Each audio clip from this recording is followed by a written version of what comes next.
If, like me, you love tender perennials, you'll need a strategy for overwintering them. So let's start with the hardiness rating. Now, the best one to use is the RHS. It runs from hardiness level 1, which is more or less house plants, they're sort of tropical plants that need to be indoors, right through to H7, which is hardy down to -20, the coldest anything in Europe really could throw at them. And now, how do you know the hardiness of your plants?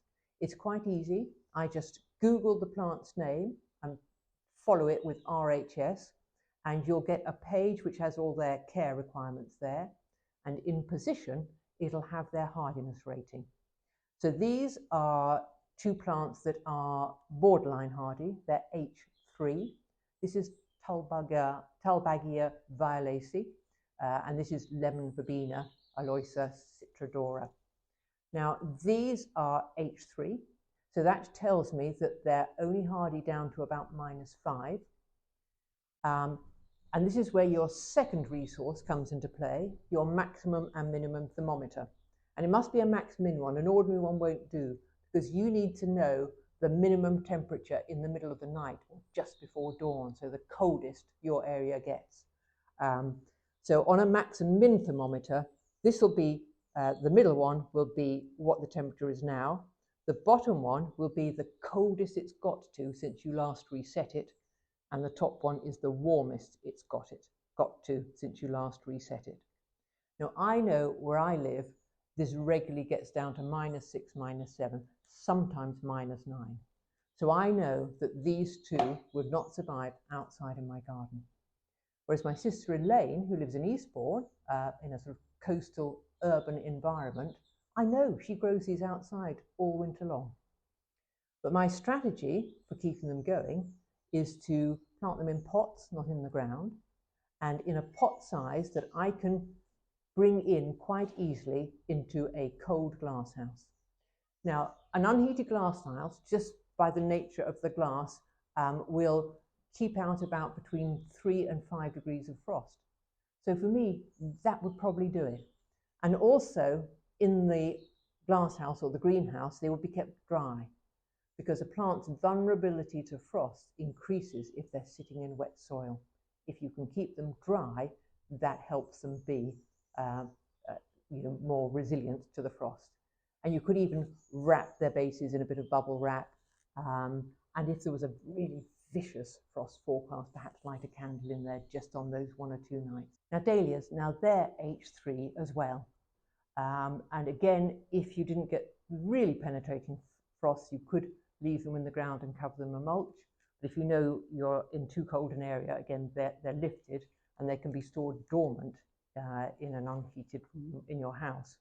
But there are other things also fit into that category. So the Salvia patens also grows by tuber, so that can be lifted and overwintered like the dahlias. And also the cosmos, the chocolate cosmos, Acrosanguineus, that's another tuber-based plant, and they can be lifted and stored somewhere dry over the winter. Now, let's move on to H2 plants. Now, these are more tender, obviously, than H3, and they actually can't take any frost. So they do have to be kept frost-free. So for these plants, you're either looking at finding some space, under cover, under glass, ideally, that you can heat on when a frost is forecast, or maybe an unheated porch or something like that. I've got some examples here. This is one of the hybrid abutilons. This is Estella's little bird. This is fuchsia, tender fuchsia, fuchsia fulgens, and some of the salvias would fit into this bracket. But an idea, if you don't have that much room in a frost-free environment, is to overwinter them as cuttings. So take some cuttings earlier in the summer, around about August. These are cuttings off the fuchsia here. So that takes up much less room for you. And you could almost leave that in an unheated glass house and then just bring it inside if there was a frost, in an unheated porch or something like that, if there was frost forecast. Again, this is a cutting from the arbutelon here. Again, much easier to overwinter. And I've also done some of the salvias, RH2, and this was Salvia discolor. Again, wouldn't overwinter for me without a little bit of heat, but I just popped some cuttings in. And the good things about these types of plants is that they do grow away very quickly in the spring. So you would easily grow those cuttings on quite quickly to get sort of good fulsome plants next summer. But remember, these are temperate plants, so actually more adapted to having a period of sort of cool rest over the winter. So although it's tempting to bring them into your house, that would be far too warm for them. They need a sort of a winter rest, but they're just not adapted to have their plant tissues down to freezing point. Now, the last group to consider are the H1s. Now, these are plants that you might be standing outside in the warm summer months on a terrace, and they include things like the Brugmansia, the Angel's Trumpet, some of the Echeveras. This is a Hoya, slightly succulent. But these really, they can't even get down to about 5. They need a temperature above that.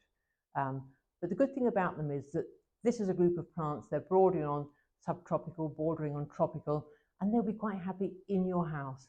They can cope with the warmth of indoors over the winter in the way that the other tender perennials probably can't, because they do need just a period of colder weather over the winter to perform well. But this H1 group, they're quite happy as houseplants, so they can come into your warm house over the winter. Now, I hope I've given you a few tools here to use to decide how to overwinter your tender perennials. And if you've enjoyed this video, please subscribe to our channel and to our blog at the3growbags.com.